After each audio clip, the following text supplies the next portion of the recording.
On a throwaway since my family knows and stalks my SM. I, 26F, have been no contact with my sister Cheryl, 24F, and mother, 57F, since I turned 18. Our parents divorced when I was 14, when my mom's constant favoritism and enabling of Cheryl's abuse of me would not stop. My mom excused it as every parent has their favorite, but Cheryl took delight in stealing from me, destroying my things, and using me as a physical and emotional punching bag. My dad, after years of trying to force family counseling, mental health evaluations, family interventions, but my mom kept enabling and at times felt like encouraging Cheryl. My dad treated divorce as a last-ditch effort to try and save what was left of my childhood. My mom demanded full custody of Cheryl, in exchange for giving my dad 80-20 of me. It was a rough battle, and he really did try to limit my custody time with mom. At 16, I was able to stay with my dad full-time, and only see mom and Cheryl occasionally or at school. I suspect my mom wanted 80-20 of me to keep me around as Cheryl's punching bag, but Cheryl's power over me lessened the instant I had the power to just walk away. It's funny, Cheryl seemed obsessed with taking from me. New phone? Taken. New tablet? Taken. Once we were both in high school and I lived with dad full-time, she couldn't blatantly steal from me anymore. Didn't stop her from trying. I had one boyfriend in high school, who she tried to seduce, but failed. He told me immediately and was weirded out by it. When I went to college, she e-stalked me and found out if I was dating anyone. Had 2 boyfriends in college, and she tried the same thing. Both times, they told me about Cheryl's attempts and shot her down.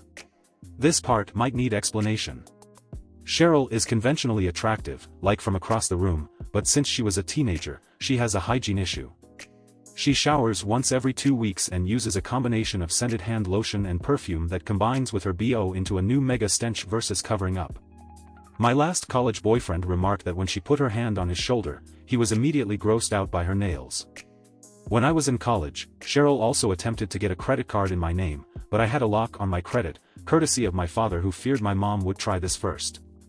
So, needless to say, I'm not impressed with my sister or my mom. Last night, I got a weird call from my Aunt Janice, 64F, my mom's sister.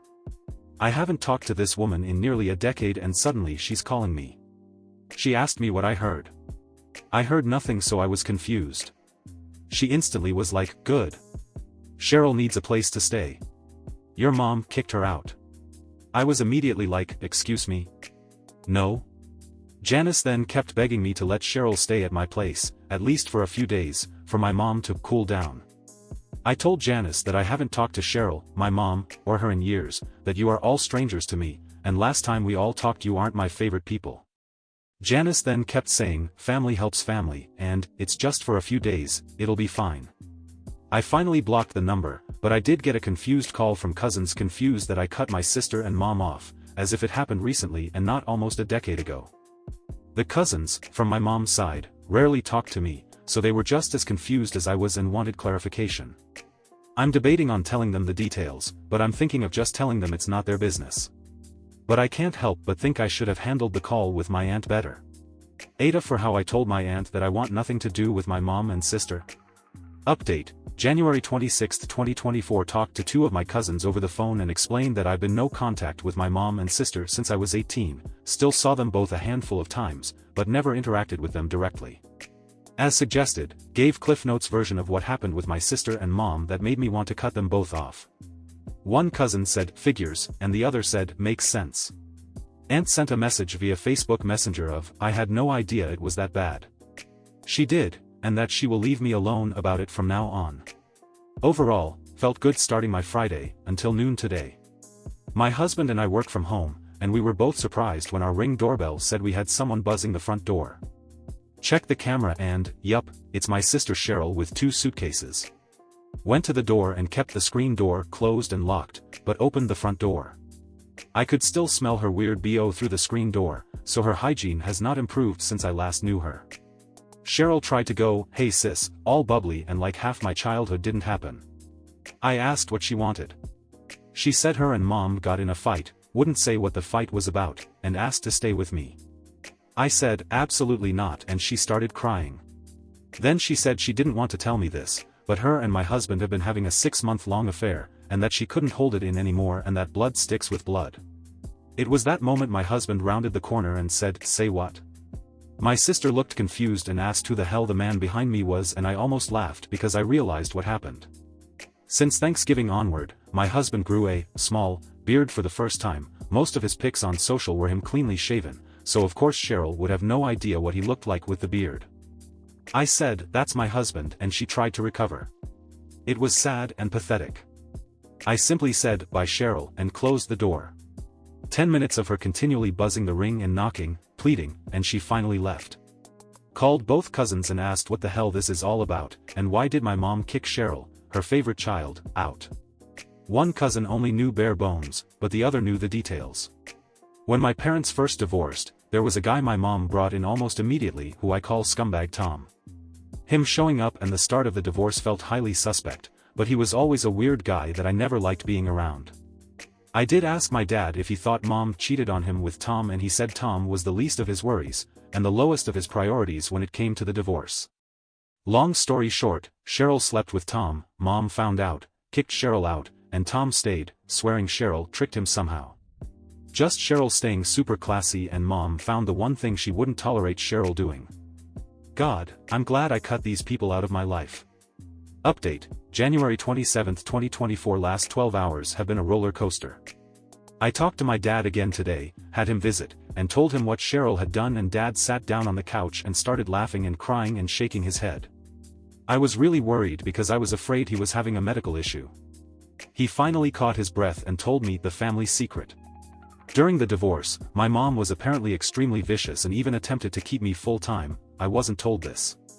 Mom went as far to even claim I was not my dad's child, and she knew who my father was and would use this to get full custody. Dad was undeterred. Even if I wasn't his child, he raised me and he wasn't going to leave me in hell because of that. Paternity tests were ordered for both me and Cheryl, and I was dad's child. Cheryl was not. Cheryl, however, did match the person my mom brought to be sampled. Scumbag Tom. Dad was still going between chuckling and sobbing for a few minutes while telling me and my husband this. Then there was silence, which felt like it went forever. I finally asked if Scumbag Tom knew. Dad just nodded. I asked him how he felt about Cheryl. He said, "You can't just turn off being someone's dad. No matter how shitty they turn out." I had my husband take my dad to the guest bedroom after he said he needed to lay down a moment. Around noon my phone started ringing. It was an unknown number, but I figured it was Cheryl. I picked up and yup, Cheryl. She was again begging for any sort of help. Stay with me, or money for a hotel, anything. I was tired, and I admit, I wanted to hurt her. So I told her. I told her who Scumbag Tom was to her. She was quiet, then begged me to tell her I was lying. I just hung up. I told my husband and father what I did, and my dad just started that weird sobbing chuckle again. My husband, however, said we should probably call my aunt and let her know what I just told Cheryl, in case Cheryl becomes unstable, and at least someone would be alert for it. I do feel bad that I dropped this on Cheryl as a way specifically to hurt her. I tried justifying this isn't even a tenth of the hurt she's given me, but hurting someone doesn't feel good the longer I sit with it. Update, January 28, 2024. Posting here in my profile for now. Don't know where this would belong, honestly. At everyone's advice, I did call my two cousins and we had a real conversation. Whoever said my mom and sister controlled the narrative with that side of the family was right. According to my cousins, my dad was painted as low-life cheater and I as a dropout drug addict that went man to man, literally only had 4 boyfriends my entire life. So, when my sister was kicked out, my aunt suggested she stay at my place. The cousins were confused. Wasn't I a druggie that couch surfed and was unemployed? Aunt apparently came up with a story that I speed ran adulthood in 6 months of getting clean, an online degree, a job, home and husband. Now, both cousins never really liked my mom or sister. They just figured that if trash called me trash, I must have been super trash. I did tell them the truth about Cheryl and Scumbag Tom, and both were disgusted with everyone involved. They made sure that the family has been sufficiently warned. Now, the next part apparently happened late last night. And I'm getting this secondhand. Cheryl apparently stopped back at mom's and the 3 of them got in a big argument. Things were broken and thrown against the wall and the cops were called. Cops showed up. Mom tried to get Cheryl kicked out, but apparently, Cheryl's legal address is mom's house, so the cops told her she can't be kicked out. Same with Scumbag Tom's legal address, so as long as no one is actually assaulted, the cops didn't care. I'm now making it a habit of putting all calls from unfamiliar numbers straight to voicemail. Got 3 from new numbers last night. 2 was Mom. First, her crying and pleading for her to apologize to me and begging me to understand. Second was her screaming and cursing to the point of it devolving into noise. The third call was Scumbag Tom. Started with him going, "Hey kiddo," deleted that one before it finished. Going to take the Ring doorbell footage, the past legal case of the credit card, the voicemails, the texts, and info from my cousins and get some legal orders in place now. It's all just trash.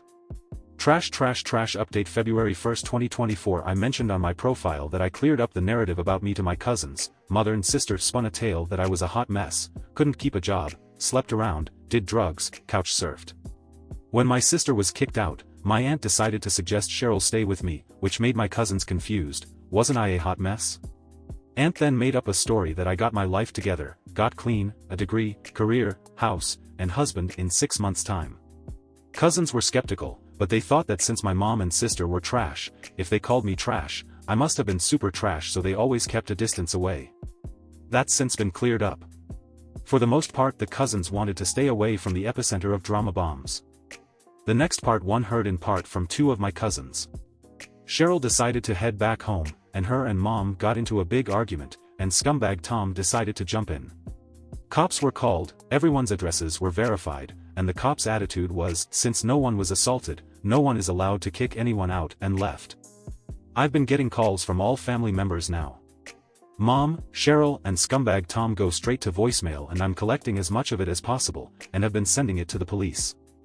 My husband suggested we retain a lawyer to better handle this, which we will be doing in the next couple of days.